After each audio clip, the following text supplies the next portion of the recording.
I decided to come outside today, which is probably a terrible idea because it is freezing. But I'm going to keep reading from Luke chapter 2. Read along with me. Luke 2, verse 8. And in the same region, there were shepherds out in the field, keeping watch over their flock by night. So what is it saying? It's saying this in the same region as what came right before, which is Bethlehem. Mary and Joseph showed up in Bethlehem. This is the same region. In the same region, there were shepherds. So we have kind of the who. Who is involved? Where were they? In the same region. That's Bethlehem. But more specifically, out in the field. That's where shepherds hang out with the sheep. Out in the field, what were they doing? Keeping watch over their flock by night. So we have a location, generally it's near Bethlehem, specifically it's in a field. We have a time period, generally it's in the time of Caesar Augustus, but we have a specific time, night, right? What are they doing? They are taking care of their flocks. And so this also probably gives us a time, generally speaking, the season, right? You know, you can do a little bit of study to find when is it safe for your animals to be out in the middle of the night. Probably not winter, right? So whatever the winter season in this particular region of the world, this event didn't take place in that season, probably. So if winter, like if December is cold nights in the area around Bethlehem, then Christmas didn't happen in December. All right? Anyway. And an angel of the Lord appeared to them. Boy, the angel keeps showing up, right? In a lot of context in this particular story.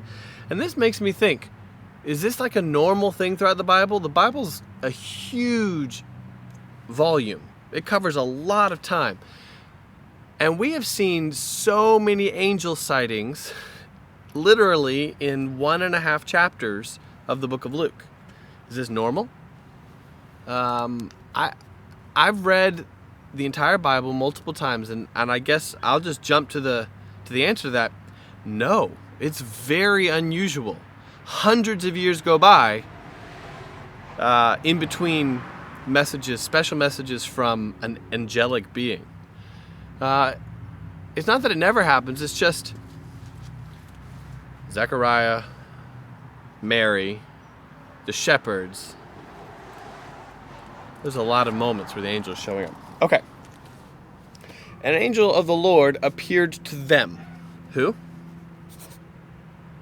The shepherds. Who are these shepherds? What's the deal with shepherds? All right.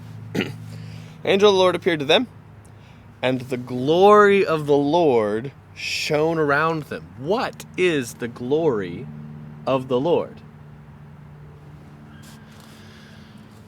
I think it's probably what it sounds like. It's a presence. It's a brightness. It's kind of an awe. It's like a power. It's like a shockwave. I don't know. I wasn't there. The Lord appeared to them. The glory of the Lord shone around them, and they were filled with great fear. What does that sound like? It sounds a lot like Mary's reaction. Sounds a lot like Zechariah's reaction. So what should I do? Like, one thing to consider, if you hear stories of people having visions of angels, but there is no like gut-wrenching fear connected to it. Like if they're just like, it was so sweet, I felt so comforted. Like, I don't know that every angel, every time one shows up, I don't know that it always invokes fear, but so far we're 3 for 3. So it always makes me wonder, is this the same kind of message? Is this the same kind of messenger if somebody doesn't have that type of awe in their reaction? Okay. And the angel said to them, boy, what's the angel going to say? Don't you want to know? All right, let's read. Fear not. It's usually the angel's first words. Fear not. I wonder if they get tired of saying that to people. It's like IT specialists. I need help with my computer. They're like, have you tried turning it off and turning it back on? Do they ever get tired of saying that? I don't know. Fear not, for behold, I bring you good news of great joy that will be for all the people. So, what kind of news is it? Good news. What will it invoke? Great joy. Who is it for? Just the shepherds? No. Just the shepherds and the wise men? No. Just the shepherds and the wise men and Mary and Joseph? No. It's for all the people. It's for you. It's for me. This is good news for me and for you and the shepherds who were, blue-collar workers on the hillsides. They were working third shift. They weren't living in luxury. I was talking to someone a few weeks ago and he told me, he said, you live lavish. And he was basically saying, I don't know what his life is like. And maybe I don't know what his life is like. But what I'm saying is these shepherds didn't live lavish. They didn't. And the angel says, this is good news. And it's going to be